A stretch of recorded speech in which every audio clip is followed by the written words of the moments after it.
오늘의 말씀 누가복음 2장 40절에서 52절까지의 말씀입니다. 오늘 우리 친구들이 왜 이렇게 안 왔어?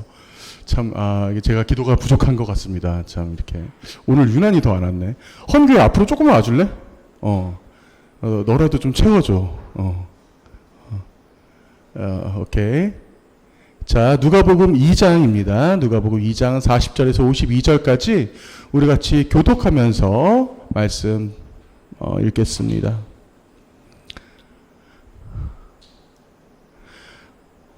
아기가 자라며 강하여지고 지혜가 충만하며 하나님의 은혜가 그의 위에 있더라.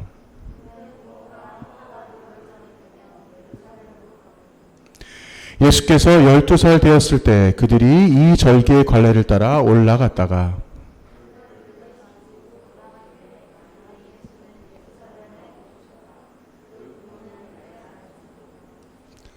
동행 중에 있는 줄로 생각하고 하룻길을 간 후 친족과 아는 자 중에서 찾되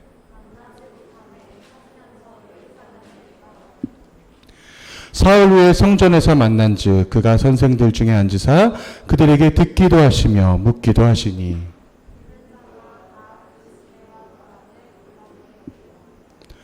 그의 부모가 보고 놀라며 그의 어머니는 이르되 아이야 어찌하여 우리에게 이렇게 하였느냐 보라 내 아버지와 내가 근심하여 너를 찾았노라.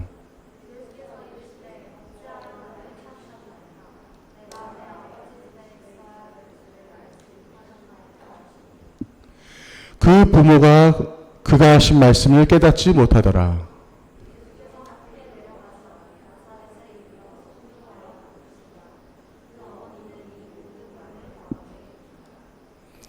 다같이 예수는 지혜와 키가 자라가며 하나님과 사람에게 더욱 사랑스러워 가시더라. 아멘. 네, 오늘 누가복음 2장, 우리 아직도 2장이에요. 저번 주에 제가 2장 말씀 같이 함께 나눴었는데, 오늘도 역시 계속 2장 진행이 됩니다. 자, 우리가 저번 시간에 배웠던 부분을 약간 좀 복습을 할 필요가 있어요. 자, 저번 시간에, 그러니까 누가복음 제가 저번 시간에 여러분과 말씀 나눴을 때, 자, 천사들이 예수님의 탄생을 누구에게 제일 먼저 전했다고 그랬죠? 이건 너무 잘 알겠지, 이제는. 내가 너무 많이 강조해서, 그죠? 목자에게 제일 처음으로 전했는데, 그 목자들이 그냥 아무 생각 없이 양을 치던 목자들이 아니라, 바로 여기 보시면, 이렇게 베타게렘이라고 하는, 제가 지도도 보여드렸죠. 예루살렘과, 그리고 베들레헴 그 사이에 있는 작은 마을, 이 마을에서 수백 년간 거의 830년 정도의 그 기간 동안 자신들의 조상의 어떤 명령을 이어받아서 오로지 예수님의 그 복음을, 또 예수 그 그리스도의, 예수님인지 몰랐겠지 당시에 그 사람들은. 그냥 어떠한 메시아, 어떤 구원자가 오신다라고 하는 어떠한 그 명령에 따라서 이들이 정말 어렵게 살았어요. 포도가 그렇게 많이 나는 지방에서 포도를 먹지 못했죠.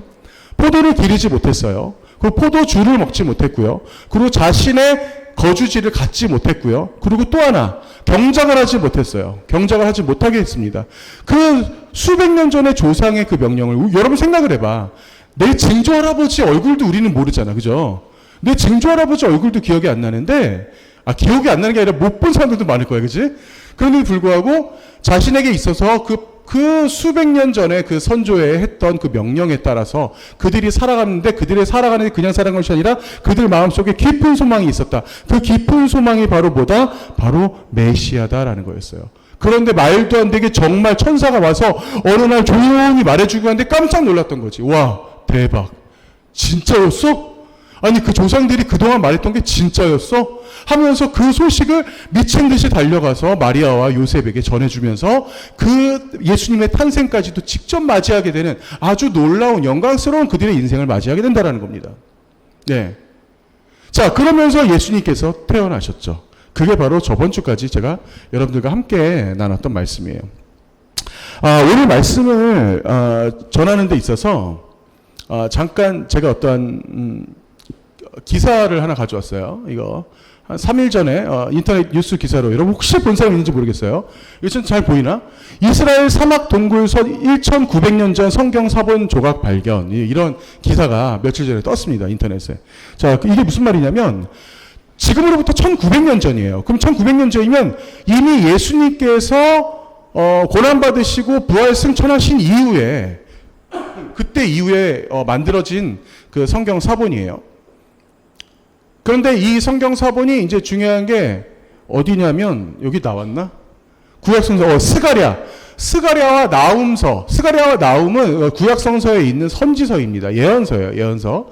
이 예언서가 발견이 되었는데, 이 예언서, 여러분 생각을 해보세요. 구약성서는 당시에 모든 성경이 전부 다, 39권 전부 다 히브리어로 쓰여 있어요. 히브리어로 쓰여진 성경이고, 그리고 지금 이 발견된 이 성경은 구약임에도 불구하고 헬라어로 적혀 있는 겁니다. 네. 그래서 여기 지금 잘 보면 여러분 이게 잘 안 보이시겠지만 이게 정말 글씨가 하나하나 너무나 선명하게 이게 보이더라고요. 여기에 보면은 KAI처럼 보이는 카이라고 하는 그 단어가 계속 등장을 해요. 이 카이가 뭐냐면 영어로 따진다면 and예요, and. 그리고 이게 지금 반복되는 그 내용이 지금 저 안에 지금 들어가 있어요. 자, 그런데 이 나훔서와 스가랴서가 발견이 되었는데 저게 지금 헬라어로 발견됐다는 것은 우리가 뭐를 그러니까 이게 신학 고고학에서 이제 발견하는 그런 신학적으로 얘기했을 때 당시에 예수님이 오시기 300년 전부터 70명에 해당하는 그 아주 유능한 그 신학자들이 히브리어 성경을 번역하기 시작했습니다. 그게 아주 유명한 70인 번역이라고 부르는 그런 헬라어 성경이에요. 그래서 39권에 대한 그 성경을 전부 다 번역을 해서 헬라어로 만들었는데, 그때 당시에 그 만들었던 그 헬라어 성경이 하나하나 발견되기 시작했어요. 발견되기 시작해서 그 중에 하나가 지금 저렇게 발견된 사건인 거고, 그리고 지금 이렇게 보시면 거기에 어떠한 그 동굴을 찾았는데 그 동굴을 80m를 뭐 로프를 메고 어떤 내려갔다는 거야. 저 고고학자들이. 그래서 그때 당시에 뭐 수천 년 전에 뭐 유물도 뭐 저렇게 발견했다라는 내용인데, 저는 저 기사를 가져온 이유가 뭐냐면 그 수천 년 전에 어떠한 성경의 기록들이 단지 그냥 옛날 이야기가 아니라 우리에게 있어서도, 아니면 지금의 저 사람들에게 있어서도 우리는 똑같은 크리스찬으로서 그리스도의 복음을 갈망하고 있다라는 그 똑같은 동일한 마음, 이 마음이 사실은 지금 이 시대에 너무나 간절하고 너무나 참 감사한 마음이다라는 생각이 들었던 거예요. 예. 그래서 지금 저런 사건들이 사실 우리에게 있어서 그냥 그렇구나라고 넘어가는 것이 아니라 이런 것을 통해서 그래, 우리가 왜 저렇게 성경을 갈망해야 되는지, 우리가 왜 그렇게 성경을 읽어야 되고 그 안에 있는 그리스도의 복음이 왜 그렇게 중요한지를 다시 한번 깨닫게 되는 계기가 되는 것 같습니다. 자, 말씀으로 돌아와서 우리가 일반적으로 사회적으로 생각했을 때 어떠한 생각들이 있어요. 그 공통된 생각, 무엇을 딱 단어를 봤을 때, 어떠한 단어를 봤을 때 딱 공통된 생각, 그거를 우리가 조금 어려운 말로 뭐라고 해요? 그걸 뭐라고 할까? 어떤 공통된 생각, 그게 바로 어떤 통념이라고 보통 얘기를 해요. 예를 들어서 이런 거예요. 자, 2002 하면 뭐가 생각나요? 그죠? 2002 하면 월드컵이 딱 생각나죠? 그죠? 물론 이거는 조금 여러분 무시해서가 아니야. 조금 어려울 수 있어. 자, 1950 하면 뭐가 생각나요? 그치, 6.25가 생각나죠, 6.25. 그죠? 조금 더 어려워. 자, 1919 하면 뭐가 생각날까? 대박. 웬일이야, 영찬아. 어떻게 된 거야? 깜짝 놀랐어. 자, 3.1 운동을 했던 그 해예요. 그죠? 그래서 제가 중학교 때 우리 역사 선생님이 그렇게 외우게 했어요. 3.1절 날 많은 사람들이 죽어서 슬펐기 때문에 아이고 아이고를 외워라. 그래서 그게 지금도 기억나. 아이고 아이고. 그래서 1919년 3.1절. 자, 그럼 대함이 하면 뭐가 생각나? 대함이 하면 생수교육 생각나야 돼. 진짜 강요하는 거 아니에요. 자, 쭈꾸미 하면 뭐가 생각나? 쭈꾸미. 나는 쭈꾸미 하면 딱 털레기가 생각나더라. 털레기집. 너무 맛있어. 여기. 자, 한 번인가 가봤나 내가 거기. 너무 맛있더라고요. 자, 아마 1, 2년이 지나면 여러분 마스크라고 하면은 분명히 코로나가 생각날 거예요. 이게 바로 뭐냐? 우리가 흔히 얘기하는 사회적 통념이라는 겁니다. 제가 지금 이 말씀을 드리는 이유가 있어요. 자, 우리가 오늘 읽었던 말씀 중에 제일 마지막 말씀 다시 한번 보실래요? 앞에 제가 가져왔어요. 아주 중요한 말씀입니다. 이게 왜 아주 중요한지는 제가 여러분들에게 말씀을 전하는 스타일을 이젠 여러분들이 너무 잘 알겠지만 그때 당시의 역사적인 배경을 우리가 알 필요가 있고 그때 사회적인 배경을 알 필요가 있어요. 그래야 우리가 이 말씀에 더 깊이 심취가 되고 더 깊이 우리가 은혜 받을 수 있다는 겁니다. 자, 지금 우리가 이 말씀을 읽는 것과 그때 당시에 누가가 이 글을 썼을 때 2000년 전에 누가가 이 글을 썼을 때 누가가 쓴 이 누가복음을 본 사람들이 받아들이는 그 느낌은 완전 달라요. 그 완전 다르지만 그때로 제가 돌아가 드리게 해드릴게요. 그때 그 느낌으로 가게 해드릴게요. 자, 어떻게 가냐? 보세요. 누가복음 지금 2장 52절 같이 한번 큰 목소리로 읽어봅시다. 시작. 예수는 지혜와 키가 자라가며 하나님과 사람에게 더욱 사랑스러워 가시더라.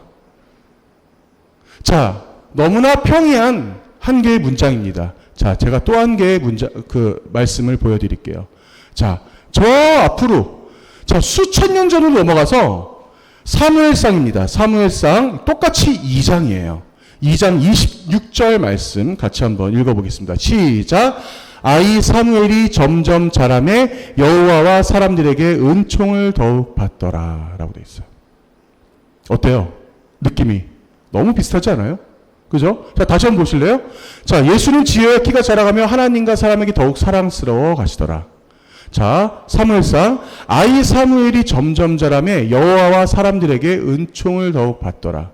제가 처음에 사회적 통념이라는 것을 여러분들에게 말씀드렸어요. 이게 무슨 말이냐면 이때 당시에 누가복음 바로 이 2장 52절을 읽었던 사람들, 당시의 유대인들 아니면 유대인이 아닌 수많은 이방인들, 특히 누가복음은 누구를 위해서 썼다고 그랬어요?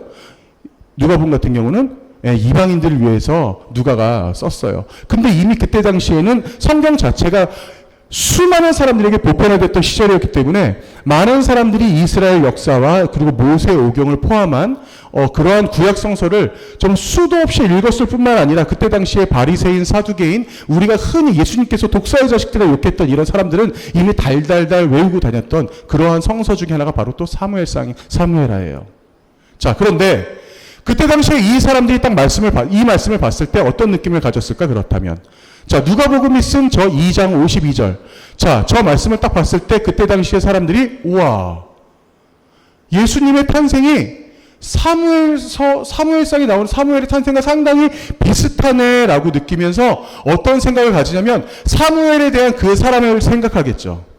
그 사람을 생각했을 때 그 사람은 어떤 것부터 우리가 기억이 나? 어떤 것부터 기억이 나? 기억 안 나? 기억이 안 나나? 자, 사무엘의 탄생부터 우리는 기억할 수가 있는 거예요. 사무엘의 엄마가 누구야? 사무엘의 엄마, 우리 교회 청년 이름과 똑같죠? 한나. 근데 양 아니야. 자, 사무엘의 엄마는 그냥 한나예요. 자, 사무엘의 엄마, 바로 그 한나와 아버지 엘가나. 자, 둘 다 레위 지파, 그 족속입니다. 자, 근데 이 사람들의 그 삶에 있어서 그때 당시에 사무엘이 태어날 때의 배경을 제가 말씀으로 가져왔어요. 잠깐 볼게요. 자, 아이 사무엘이 넘어갈게요. 자, 몇 장이야 이거 지금 3장 1절. 아이 사무엘이 엘리 앞에서 여호와를 섬길 때 여호와의 말씀이 희귀하여 이상이 흔히 보이지 않았더라라는 시절이에요. 어떤 시절이에요? 암흑 같은 시절이었습니다. 자, 제가 지금 이 문제를 낼 때 이 문제 맞히는 사람에게 베스킨라빈스 싱글 레귤러를 제가 선물로 드리겠습니다. 자, 그때 당시에 사무엘이 태어났을 때 사무엘은 그 당시에 마지막 땡땡으로 태어났어요. 자, 두 글자야. 마지막 땡땡. 뭔지 아는 사람? 왠지 건욱이 알 것 같은데? 아니야? 에이. 자, 마지막 땡땡으로 태어났습니다. 뭘까? 몰라? 알아?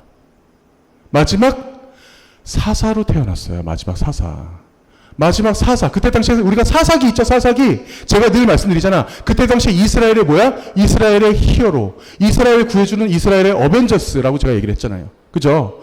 그런데 그때 당시에 마지막 사사로 태어났다는 것은 더 이상 하나님이 이스라엘에 어떤 일이 있더라도 내가 너희를 돌봐주지 않겠다라고 하는 하나님의 강력한 의지가 그 안에 들어있었던 시절이었어요. 그 말씀이 희귀했던 시절에 사무엘이 태어났습니다. 자, 그런데 예수님이 태어날 때 어땠어요, 여러분? 예수님이 태어나기 전에 무려 몇 년? 무려 4년이 아니라 40년이 아니라 400년 동안 하나님의 말씀이 완전히 끊겼던 암흑 같은 시절이었어요. 예. 완전히 끊겼어. 예.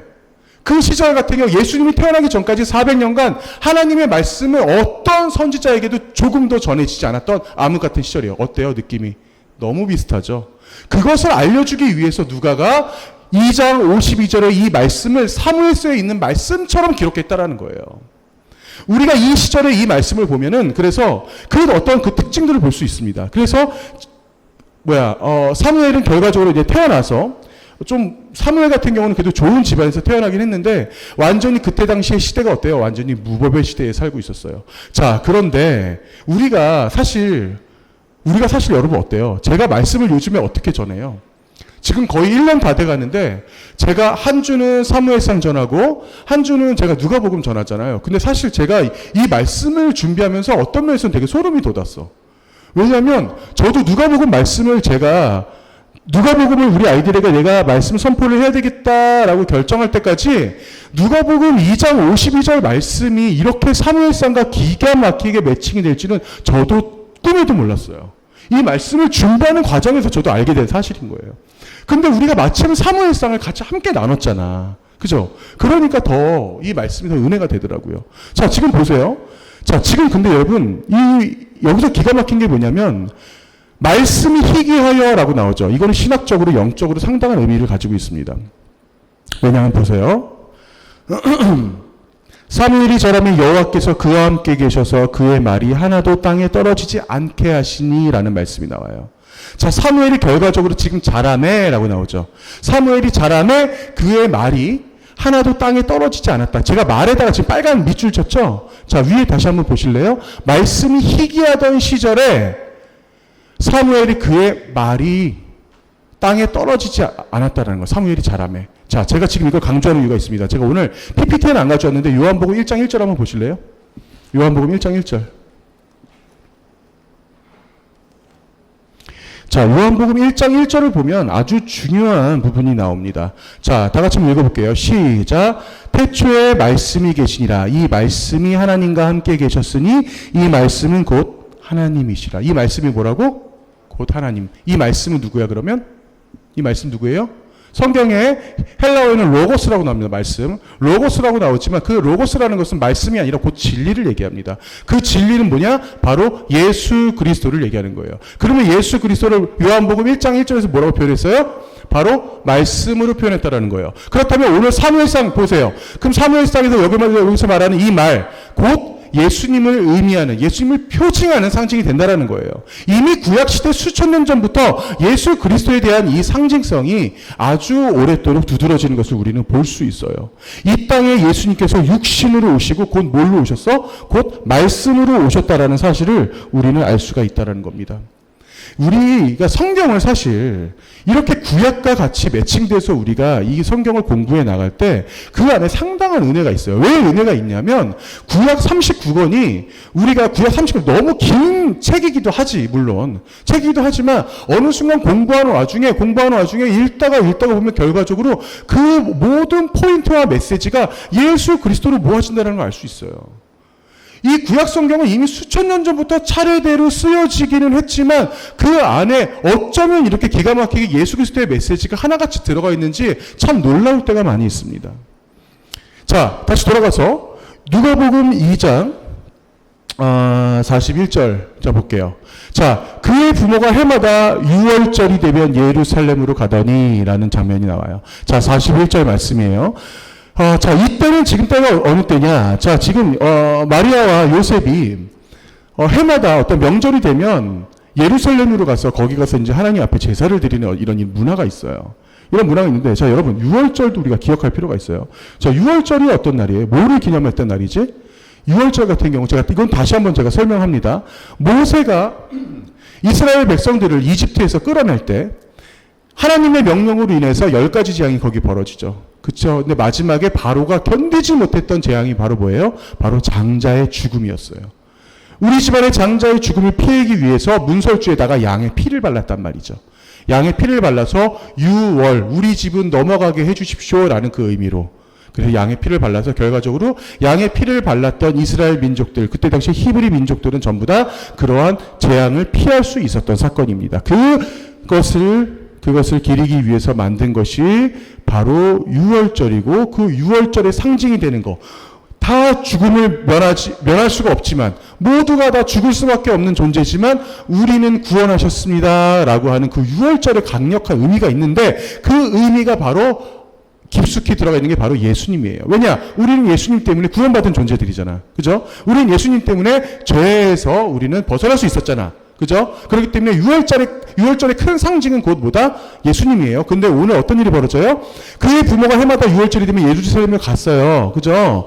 자, 그런데 어떤 일이 벌어지면 43절, 자, 앞에 보세요. 그 날들을 마치고 돌아갈 때 아이 예수는 예루살렘에 머무셨더라. 그 부모는 이를 알지 못하고 사흘 후에 성전에서 만난즉 이라고 지금 얘기하고 있어요. 자, 그런데 예수님께서 정작 유월절을 기념해서 가는 이 찰나에 예수님께서 없어지는 사건이 벌어지는 거예요, 지금.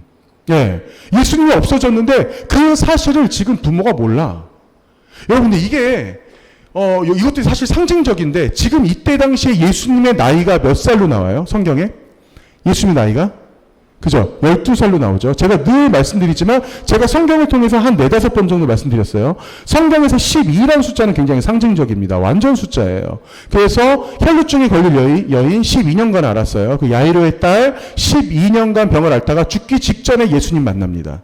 그죠? 이게, 그리고 12명의 제자, 12라는 숫자는 상당히 상징적이에요, 성경에서. 근데 역시 이때도 예수님께서 12살이 되던 해 지금 이런 일이 처음 벌어지고, 예수님의 청소년기가 성경에 처음으로 등장하는 장면인데, 예수님의 청소년기가 등장하자마자 예수님이 잃어버려. 근데 그것도 어떤 날? 유월절 날. 근데 그 유월절은 누구의 상징이야? 예수님의 상징이 되는 날 없어진다라는 거예요. 그 예수님이 없어져서 지금 어떻게 되냐면, 이 부분은 우리가 조금 생각해 볼 필요가 있는 게, 물론 이거는, 제가 이제 추가적인 설명을 드리는 거지만, 이때 당시에 우리가 배경적인 것을 조금 알 필요가 있습니다. 어떻게 말도 안 되게 자신의 자녀가, 내 아들 하나밖에 없는 아이가, 하나밖에 없는 건 아니었구나. 예수님이 형제들이 있으니까. 내 아이가 12살밖에 안 되는 아이가 없어졌는데 어떻게 부모가 사흘 동안 알 수가 없을까? 여러분, 그게 말이 될까? 이 성경에 지금 나오는 장면이에요. 부모가 지금 잘 몰랐다는 거죠. 그죠? 그런데 지금 어떻게 그럴 수가 있을까라고 생각할 필요가 있는데, 제가 이 부분을 조금 설명을 드리면, 여러분, 아프리카 속담 중에 한 아이를 키우기 위해서는 한 마을이 필요하다라는 말이 있어요.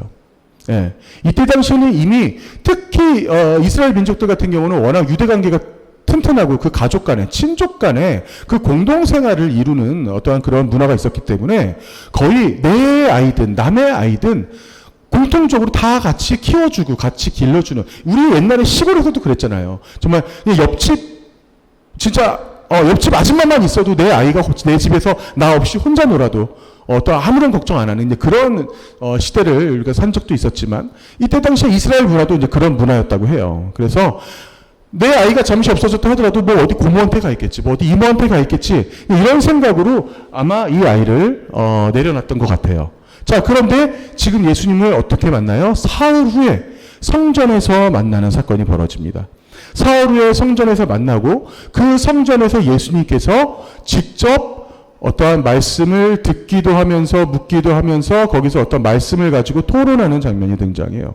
예수님께서, 이 장면을 보면서 사실 수많은 그 성서학자들은 예수님의 사역은 어쩌면 12살 때부터다라고 얘기하는 사람들도 있어요. 예. 그래서 이때부터 실질적인 사역이 이제 벌어진다고 얘기도 하는데, 그 다음 말씀 보시면 예수께서 이르시되, 마리아가 이제 찾죠. 마리아가 찾으니까 예수님께서 어찌하여 나를 찾으셨나이까? 내가 내 아버지 집에 있어야 될 줄을 알지 못하셨나이까 하시니. 그래서 예수님께서 좀 어머니를 좀 탓하는 이제 이런 장면이 좀 드러나죠. 자, 그러면서 51절 잠깐 말씀 볼게요. 예수께서 함께 내려가사 나사렛에 이르러 순종하여 받드시더라. 그 어머니는 이 모든 말을 마음에 두니라 라고 하고, 지금 52절은 우리가 같이 아까 읽었던 말씀이에요. 자, 지금 오늘 우리가 봤던 지금 이 사건 이후로 예수님은 그 중간기의 모습들이 등장하지 않아요, 성경에. 예수님이 몇 살 될 때까지? 예수님이 30세 될 때까지 그 모습이 등장하지 않지만 우리가 오늘 성경을 보면 뭐를 알 수가 있냐면 예수님께서 12세 이후에 어떻게 살았는지는 잘 모르겠지만 그래도 대략적으로 우리가 추측할 수 있는 그 장면이 등장합니다. 그 장면이 2장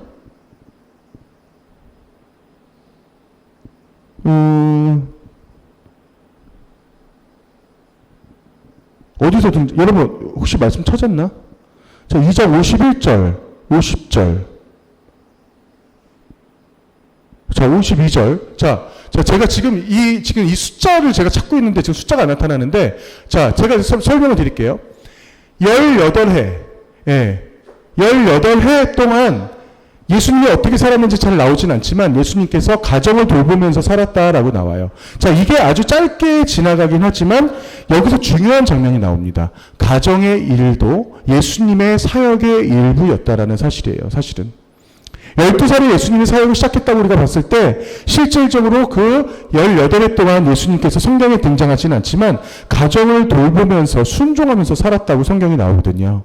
근데 그 장면은 어떤 장면이야? 바로 그 가정의 일도, 가정의 사역도 예수님의 사역의 일부였다고 하면서 52절 하나님과 사람 앞에 더욱 사랑스러워지더라 라고 나와요. 그런데 저는 이 말씀을 보면서 사실 한편으로는 그 예수님의 입장을 제가 감정이입했을 때 좀 애잔한 부분도 있었어요. 왜 그럴까요? 예수님은 이미 이 나이 때부터 본인의 죽음을 알고 계셨어요. 이미 이 나이 때부터 본인이 언제 죽을지, 어떻게 죽을지조차 분명히 알고 있었습니다. 근데 예수님만 우리가 생각을 했을 때, 우리가 여러분, 그런 생각을 한번 할 필요가 있어.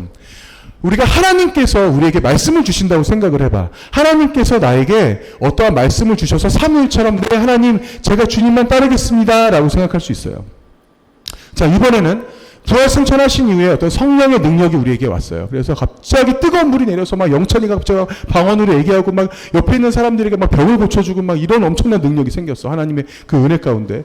그거 얼마나 기쁘고 얼마나 감사해. 그게 어떻게 막 하나님의 말도 안 되는 하나님의 완전히 올마이티한 막 이런 막 그런 능력이잖아. 그죠? 그런 것을 내가 받았을 때 그냥 오로지 신적인 존재니까 얼마나 감사해. 그런데 예수 그리스도는 완벽한 신이지만 완벽한 인간으로 왔다라는 사실이에요. 예수님도 똑같이 외로웠어. 예수님도 똑같이 고통받았고 예수님도 똑같이 수치스러웠다라는 거예요. 제가 다음 주에 이 말씀을 여러분들과 제가 나눌 예정이긴 하지만 자, 여러분 보세요. 예수님이 가시면류관을 쓰신 게 그 가시면류관이기 때문에 아팠을 거야. 그렇지만 그 가시면류관이 그게 아픈 것이 문제가 아니라 네가 유대인의 왕이야. 내가 왕관 씌워줄게. 라고 빌라도가 씌워줬던 그 수치와 모독이 훨씬 더 괴로웠던 거예요. 그게 훨씬 더 괴로웠던 거야. 그리고 예수님에게 어떤 옷을 입혀요? 자색 옷을 입힙니다. 자색 가운을 딱 입혀요. 여러분 그때 당시에 십자가에 처형하러 올라가는 사람에게 자색 옷을 입히는 경우는 단 한 건도 없어요. 왜? 십자가에 올라가는 사람들은 반드시 빨가벗기거든. 예, 우리가 영화에서는 뭐라도 걸치지 하나도 안 걸칩니다. 완전히 빨개 벗겨서 그 사람의 수치를 그대로 드러나게 만들어놔요. 얼마나 창피하고 얼마나 그 모욕스럽겠어. 근데 그것도 모욕스러운데 완전히 빨개 벗은 몸으로 있는 것도 모욕스러운데 거기다가 자색 옷을 입힙니다. 그때 당시에 자색 옷을 만들기 위해서는 그 자색을 만들기 위해서는 정말 수천 개의 더미의 조개 껍질에서 끄집어내는 염료를 추출해야만 그 색깔을 만들 수 있었어요. 그래서 자색 옷을 그때 당시에 입을 수 있는 사람은 당시에 로마 황제밖에 없었다라는 거예요. 근데 그 색깔과 비슷한 색을 가져다가 예수님 어깨에 올려주면서 예수님이 옷을 입혀버립니다. 왜? 네가 유대인의 왕이잖아. 수치와 모독을 주기 위한 거예요. 고난이 힘든 것이 아니야. 수치와 모독이 훨씬 더 힘든 거지. 그런 모욕을 받으면서 예수님께서 십자가를 지고 올라가는데 온갖 침을 뱉고 뺨을 때리는 행위를 하는 거죠. 예수님이 12살 때 그 사실을 이미 알고 있었다고 여러분 생각을 해봐. 하나님을 성경에는 안 나오지만 아버지, 하나님 어찌 저에게 이런 고난을 주십니까? 나중에 십자가 올라가서도 그런 말씀하시잖아. 아버지 어찌하여 저에게 이런 고난을 주십니까? 라고라도 예수님께서 말씀하시잖아. 그런 고난 가운데 있는 것을 너무나 완벽하게 그분이 느낌을 가졌다라는 것은 그분은 완벽한 인간으로 왔다라는 그 사실이 너무나 중요한 사실이라는 거예요. 차라리 모르는 게 나았을 것을. 그 고난 자체를 차라리 모르는 게 나았을 것을. 예, 그 나이 때부터 예수님은 분명히 알고 계셨다라는 사실입니다.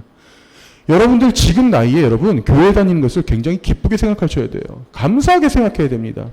청소년기부터 준비된 신앙이 여러분 스스로 옳은 길을 인도할 수 있는 아주 중요한 매개체가 돼요. 혹시라도 여러분들이 제가 청소년 이 사역을 오래 하면서 느낄 때 가장 제가 안타까우면서 아주 유심히 지켜보면서 늘 제가 위로 가운데 있는 학년이 늘 저는 고3이에요.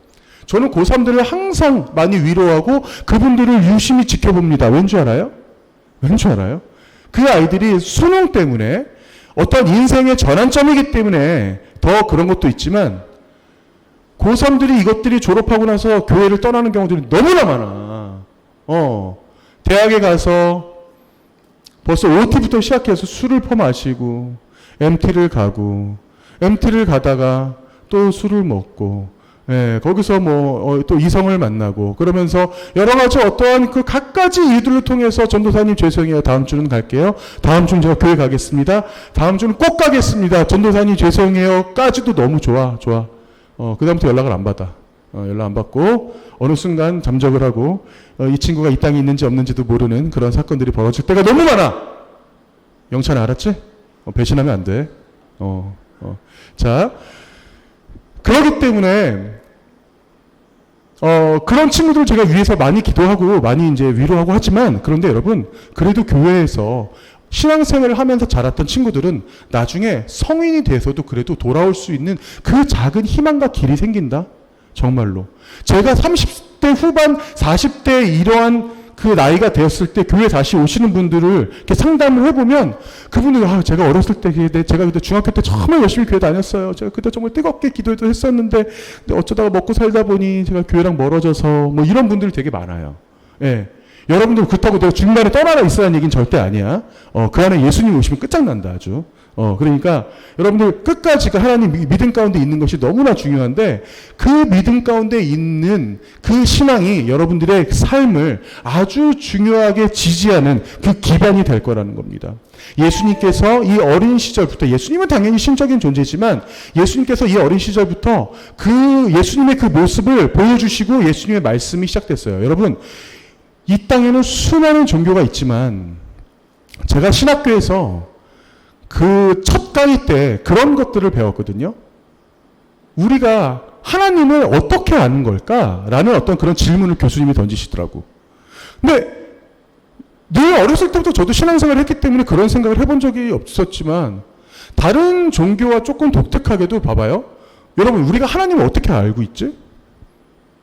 성경에서 말해주죠. 단적으로는. 그죠? 자, 하나님이 직접적으로 내가 누구다라고 나오는 장면이 있어요. 그게 바로 누구한테 나와요? 하나님이 모세에게 나오는 장면이 있습니다. 모세에게 나오면서 본인의 이름을 알려주면서 내가 스스로 있는 자다라고 본인을 설명해 주세요.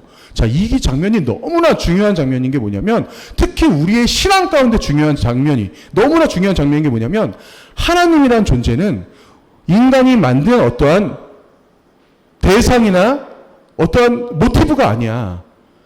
하나님이 직접 알려줬다라는 거야. 여기서 중요한 거는, 우리가 하나님을 아는 것은 내가 성경을 통해서 그냥 아는 것이 아니라 하나님이 하나님 스스로를 직접 소개했다라는 거죠.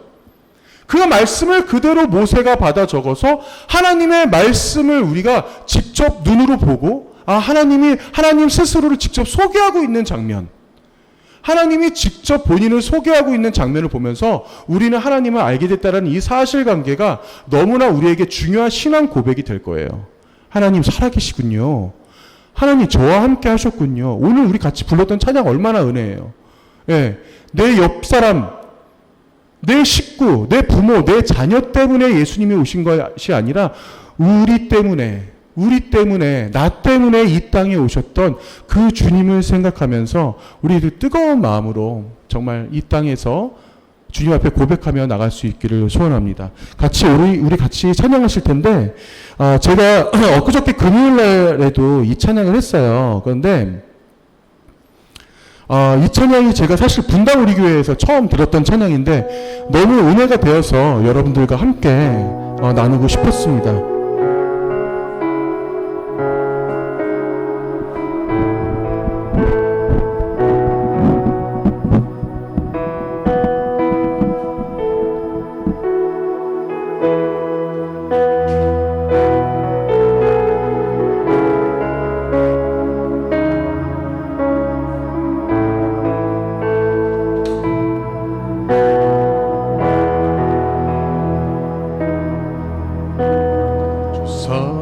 잠깐만요. 전주 다시 한번 해주세요. 전주 다시 한번.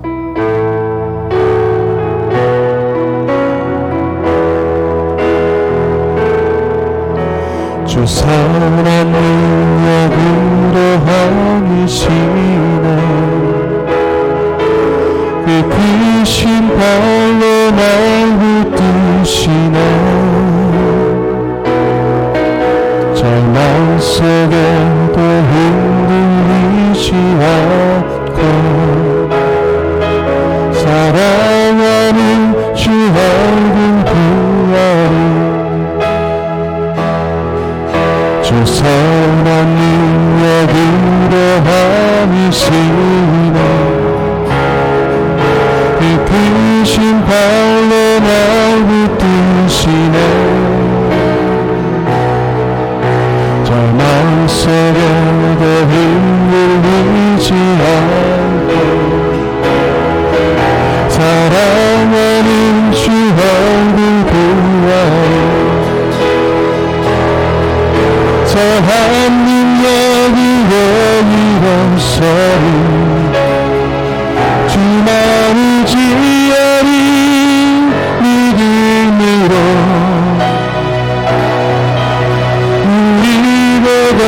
안에 주어진 그는 영광의 생활을 맞이하여 이전의 괴로움 아래워 사고 그만의 길을 걷는다 해도 주님께 모두 맡기는 영혼 끝내 승리의 날을 맞으리 선한 능력으로 일어서리 주만을 지어리 믿음으로 우리에게 안에 주오시구나 영광의 생활을 맞이하여 주님이 마친 영만의 승자 우리도 감사하며 받으리 주님의 맡긴 고난 채워가려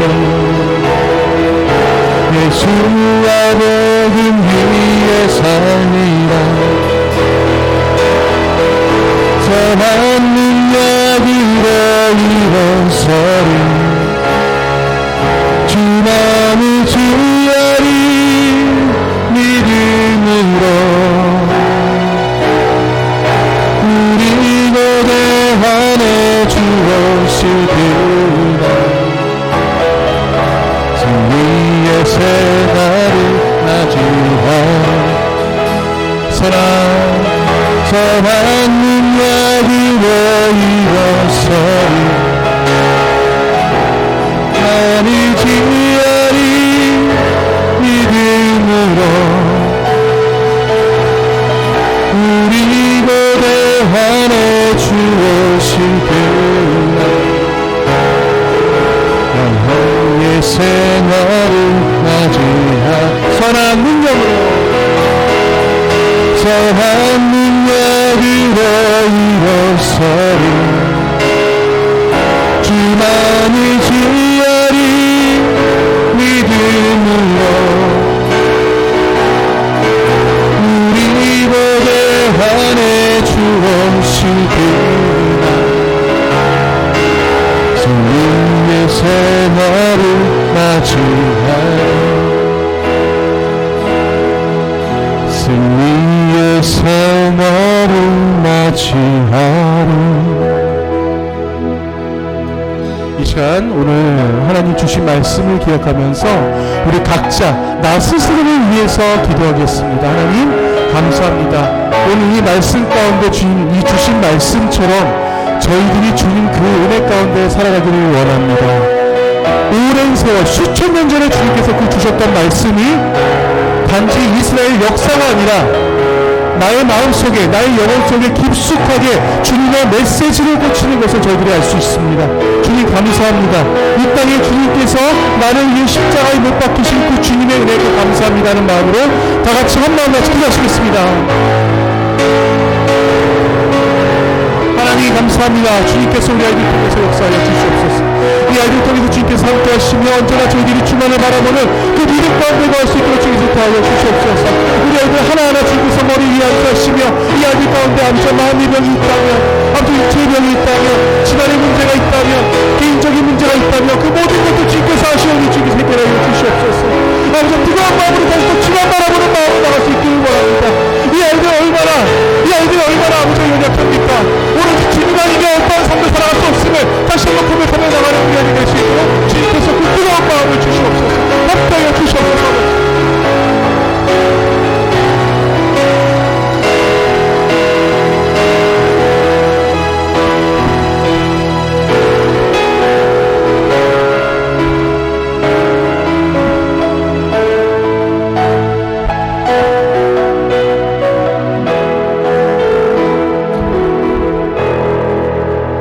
하나님 감사합니다. 저희들이 늘 주님 은혜 가운데 산다 하면서도 주님을 망각하며 살아갈 때가 많이 있습니다. 어떠한 문제가 생겼을 때 주님을 찾지 못하고 나 스스로 해결하려고 했던 때도 너무나 많이 있습니다. 오로지 주님밖에 없다고 고백을 하면서도 저희들이 정작 저희들이 안락할 때에는 저희들이 편할 때에는 주님을 찾지 못하고 자신의 스스로만 우리 스스로만 기억하면서 살아갈 때가 많이 있습니다. 주여 용서하여 주시옵소서. 우리 아이들에 있어서 정말 작은 죄까지도 보이지 않는 죄까지도 주님께서 용서하여 주시고 언제나 우리 아이들이 감사함으로 나가며 늘 주님 앞에 기도하며 나가며 언제나 그 주님의 말씀을 사모하며 나가며 살아갈 수 있는 우리 중고등부 아이들 될 수 있도록 주님께서 더하여 주시옵소서. 이 아이들 하나하나의 인생이 얼마나 귀합니까? 주님께서도 아시오니 우리 아이들이 살아가는 그 모든 과정 속에 주님 앞에 영광을 돌리며 살아갈 수 있도록 함께 하시고 이 아이들의 형제, 이 아이들의 그 부모님들에게 있어서도 이 아이들의 가정에 있어서도 주님께서 직접 찾아가시며 직접 관여하시며 그 모든 행사에 주님께서 우리 아이들 하나하나 붙잡아 주시고 돌보아 주시옵소서. 주님께서 이 한 주간도 더욱더 거룩히 주님 안에 살아가는 우리 아이들 될 수 있기를 간절히 소원하며 이 모든 말씀 예수님의 이름으로 기도합니다. 아멘. 다 같이 한 목소리로 주기도문 하시겠습니다. 하늘에 계신 우리 아버지, 아버지의 이름을 거룩하게 하시며 아버지의 나라가 오게 하시며 아버지의 뜻이 하늘에서와 같이 땅에서도 이루어지게 하소서. 오늘 우리에게 일용할 양식을 주시고 우리가 우리에게 잘못한 사람을 용서하여 준 것 같이 우리 죄를 용서하여 주시고 우리를 시험에 빠지지 않게 하시고 악에서 구하소서. 나라와 권능과 영광이 영원히 아버지의 것입니다. 아멘.